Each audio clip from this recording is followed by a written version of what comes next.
ममता के अनमोल खजाना कबो न दिल से तेजा धड़केला हरदम बेटा खाती माई के करेजा कुहकेला हरदम बेटा खाती माई के करेजा। ए भैया, आज हम जौन सुनावत तानी अपना माई से सुन ले बने कि माई के ममता का होला और बेटा के दिल का होला। सुनी ध्यान से सुन ल भाई एगो बेटा के कहानी, मनमोहनी के जाल में पड़ के कैलस बड़ा नादानी। भैया, जब वो कोठा के लड़की से वो लड़का के प्यार हो गई तो वो कहा शर्त रखलस। सुनी हमसे कितना प्यार करेला साबित क के देखावा, काढ़ी करे जमाई के हमारा खातिर ले आवा। लड़का कलस बस इतना छोटा सा बात। प्रिया जाल में फंस के तब ऊ घर पे कमीना आइल, काहे मुंह झुराइल तो हर हो खबर लाल बुखाइल। ओ माई के ममता तो देखी, वो माई थाली में खाना परोस के वो लड़का के इंतजार में दुआरी पर बैठल बड़ी आ कहली का, बाबू एने ओने के घूमल छोड़ा अपन देह सहेजा,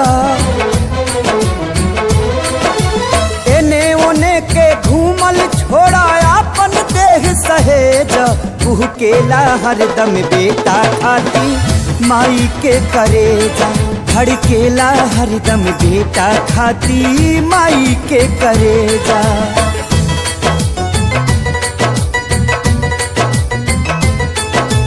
इतना पर भी ऊ कपूत बैठल माई के पंजरा, खाए लागल खाना माई हाके लगली अचरा। कैसे कि माई पड़ोसी से पैंचा आटा मांग के लिए अली और 4 गो रोटी बनौली। घर में बिना ना रहे ताचरा के हवा हाँक हाँक और ओकरा मुंह में रोटी खियावे लगली। अपने पानी पी के सुत गई, लेकिन वो बेटा कैलस का, खींच के खंजर सीना में मरल सबू अपना माई के, काढ़ी करे जा लेके चलल ना आइल दर्द कसाई के। ठोकर से जब गिरल करे जा कहलस ममता जागल, हे बचवा कहीं पैर में तुहरा चोट त नहीं लागल। देखी माई के ममता क्यों करेजा शरीर से बाहर आके भी अपना बेटा के चिंता करता। और वो करेजा से का आवाज आई, बेटा हो तोहके चोटी कहीं त न लागल, बेटा हो तोहके चोटी कहीं त न लागल। और आखिरी बार वो करेजा से का आवाज आवता, सुनी जहाँ जाए के बात हके जल्दी उठा के ले जा,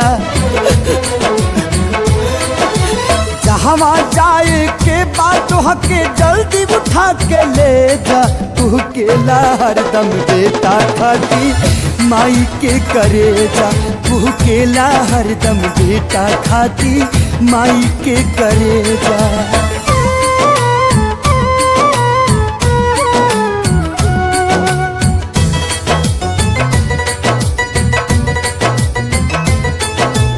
एक करेजा कहलस देखा के तना हई दीवाना हम, तोहरा खातिर माई के भी कैनी याद बेगाना हम।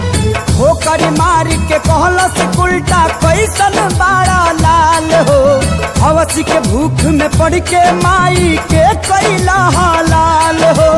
आज तलक न देखनी तोहरा जैसन पूती कसाई के, हमर कहो खब पापी जब न भैला अपना माई के। कहियो तू हमरो के छोड़बा सटकल तोर भेजा, कहियो तू हमरो के छोड़बा सटकल तोहर भेजा। तू केला हरदम बेटा खाती माई के करेजा, धड़केला हरदम बेटा खाती माई के करेजा।